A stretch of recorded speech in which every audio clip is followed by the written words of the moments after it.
जब से ये खबर पड़ी है ऊपर से नीचे आग लग गई है। सुनेंगे तो आप भी आग बगोला हो जाएंगे। पाकिस्तान में वापडा, पेप्को और दीगर निजी और आजाद पावर प्रोड्यूसर से बिजली खरीद कर अपने अपने इलाकों में तकसीम करने वाली डिस्ट्रीब्यूशन कंपनीज को डिस्कोस कहते हैं। पाकिस्तान में के इलेक्ट्रिक समेत गालिबन कोई 12 डिस्कोस है।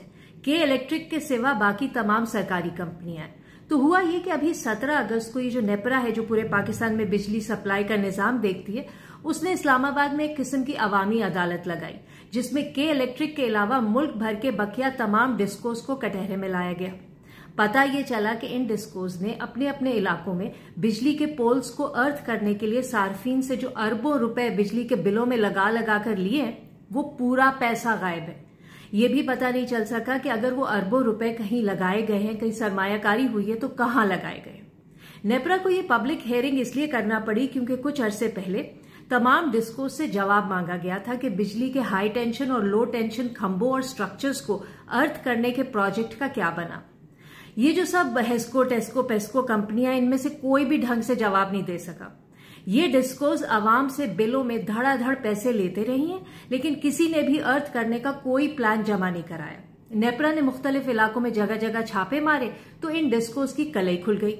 बेशतर जगहों पर अर्थिंग का सिस्टम लगाया ही नहीं गया। जो इक्का दुक्का थे वो इतने खराब कि उनका होना ना होना बराबर है। अब नेपरा ने बिजली की इन सब तकसीमकार कंपनियों से उन अरबों रुपए का हिसाब मांगा है, जिसका ऑडिट कोई गैर जानिबदार थर्ड पार्टी करेगी। लेकिन हमारे पैसों का क्या, वो तो गए। पाकिस्तान में बिजली की तारें और खंबे लगाने का तरीका इतना पुराना है कि अगर इनमें ढंग से अर्थ ना हो तो ये मौत के खंबे बन जाते हैं। जरा भी बिजली की फ्लक्चुएशन हो, बारिश हो या इधर उधर का पानी जमा हो जाए तो आग लग जाती है, लोग करंट से मर जाते हैं। तो बेसिकली इन डिस्कोज ने हमारी जानों को गिरवी रखवाकर अरबों रुपए हजम कर लिए। जो बात पाकिस्तान के लोग एक अरसे से चीख चीख कर कह रहे हैं कि डिस्कोज हमारा पैसा खा रहे हैं, अब जब नेपरा को भी सबसे आखिर में ये राज पता चल गया है, तो फिर वो इन कंपनियों को बार बार बिजली की कीमत बढ़ाने की इजाजत क्यों दे रहा है। यहां सवाल ये भी बनता है कि कराची, जो पाकिस्तान का फाइनेंशियल हब है, उसकी डिस्को यानी के इलेक्ट्रिक उस पब्लिक हेयरिंग का हिस्सा क्यों नहीं थी।